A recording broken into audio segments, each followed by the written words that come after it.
Whether we want to admit it or not, a lot of us drive around and see somebody living on the streets and think, why won't they just go get a job? That's why this unconventional staffing agency in Atlanta, Georgia, is doing things a bit differently. We have a line out the door every single day. There was one job on the construction site.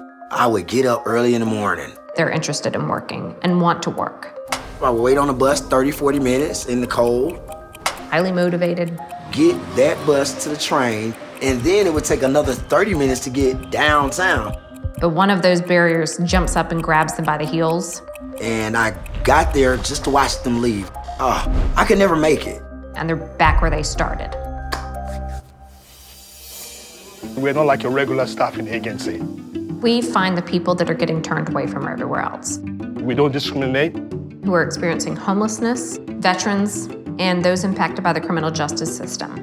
And then make sure that they are working within 72 hours or less. It might sound risky, but so far they've filled over 25,000 jobs. And 70% of those who find work with First Step are still successfully working after 30 days. We have access to a totally untapped workforce. People don't believe in them. They think they're part of the problem instead of part of the solution. And if you get told that enough times, you start to believe it. But when they get told, yes, you could start tomorrow, their confidence changes just overnight.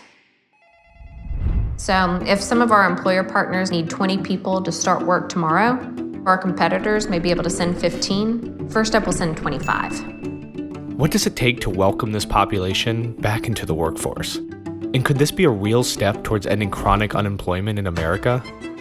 This is Stand Together Presents stories, ideas, and advice from changemakers tackling our biggest challenges. The key to getting people out of poverty is a job. Okay, sure. But the reality is 500,000 people are experiencing homelessness in the US today, many due to lack of gainful employment. So what's going on?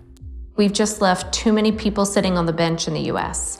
We've got a lot of people in our communities caught in a vicious cycle of unemployment, poverty, and there's really no escaping it.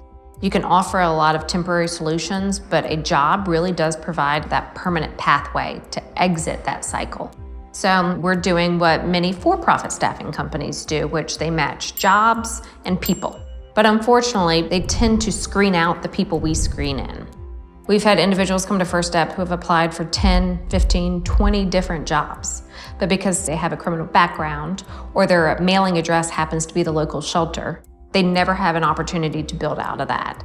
So if you come in and say you're ready to work, we'll give you that opportunity and give you that job so you can go out and prove yourself to yourself, but also to an employer.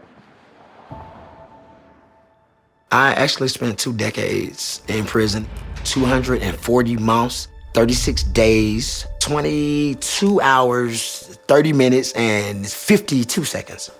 I'm not gonna sit here and sugarcoat anything. Some things happened to me and I never processed it. And I had a hatred in my heart and I became a monster. If you're like most employers, this is the part where you move Nick's application to the no pile. But what if you took a closer look instead? In prison, my thought process changed, my world changed. I learned how to weld, I learned how to do brick basing, I learned how to do horticulture. So when I got out of prison, I was resolute. I'm not gonna do what I did to go to prison. I'm not gonna bring shame to my family. But the plans that I made, A, B, C, all the way to Z, all of them failed. All of them crumbled.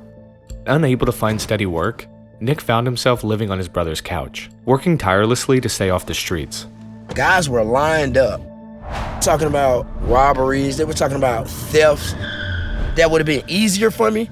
And job hunting, it was futile because I didn't have any transportation. And businesses began to stereotype me left and right. You know, I've been getting up, I'm doing everything I can do. I was so mad. I was like, man, I can't work. And a guy just slipped a card in my hand. I said, what is this? And he said, man, give them a call and you'll be working tomorrow. The first thing they have to do to work with us is attend an in-person orientation. Welcome to First Step. To help us identify the things they need to go to work tomorrow. So what are some of those resources? Housing, food, clothes, transportation. And then to be successful for the next year. I want to figure out what is it you actually want to do. And then we talk about upskilling yourself. We're going to try and have you out in the workforce within 72 hours or less. That next day, right after I finished orientation, yeah, I got a job. And I felt so light. I just felt free.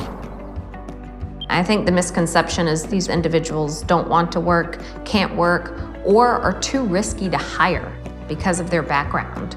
But when they have 3 successful months and they're getting recognized by a supervisor, they're seeing just how much potential they truly have, and it's limitless.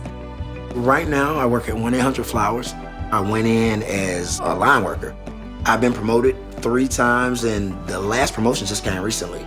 So they've entrusted me the responsibility of taking people's gifts that they created and bring that to fruition and make it tangible. Oh, there's no better joy than that. I think Nick has a personal fan base going on at 1-800-Flowers, and I hope that Nick sees the success that he's mapped out for himself.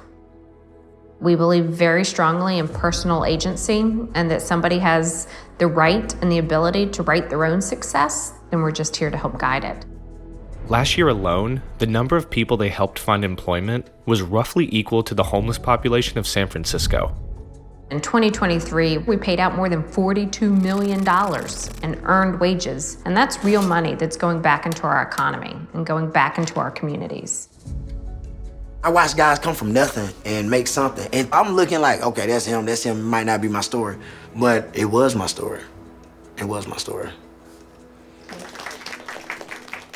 I want to thank all y'all for coming down here. I want to thank all y'all for making the decision to do something positive. It's hard. I come from where you come from, and this is how I was able to go from living with my brother to a household of my own. Just stay with it. Y'all give yourselves a round of applause. I love helping people. I have a passion for seeing people be the best possible them that they can be. I want to utilize my experiences, my failures, my choices to help people. It's more than just getting a job. Y'all are part of the family. With operations across 7 states, First Step has set their sights on their next step, scaling their impact. But it won't be easy. We're on a path to try and employ 20,000 people a year, but that means finding enough employer partners that want to work with us, that see the value in the individual, that see potential where they used to see a problem. If solutions like this were to spread, could we possibly see an end to homelessness in our lifetime? It's a Herculean task to dig yourself out of the situation, to have the perseverance. It's a heroic effort, and you see people showing up every day, ready to do that. Stand Together partners with changemakers tackling our biggest challenges. To see more stories, follow our channels. And to learn more about how you can partner with us, go to standtogether.org.